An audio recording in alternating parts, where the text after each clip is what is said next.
Am văzut un OZN parcat în Peco, extraterestru live. Am plecat de la zero.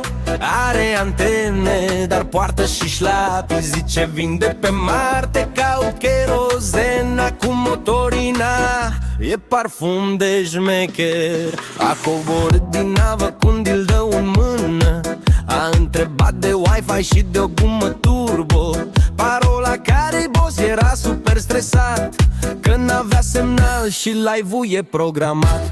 Face dansuri ciudate, arată a striptease de pe planeta lui, dar sună a business. Am văzut un OZN parcat în Peco, extraterestru live. Am plecat de la zero.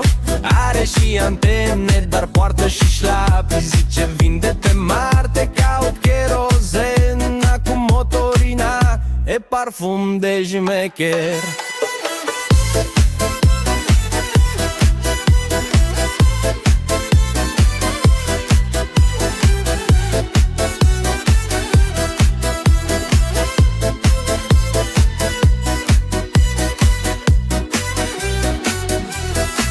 A intrat în metrou, lumea nu i-a donat. El făcea vlog, uitați oameni cum am plecat. Și-a luat și cartelă, dar n-a înțeles nimic. De ce pierd semnalul fix când am dat start la clip? Zice pe planeta mea se dă tap ca lumea. Aici doar te scuipă și înjură lumea. Am văzut un OZN parcat în Peco, extraterestru live. Am plecat de la zero.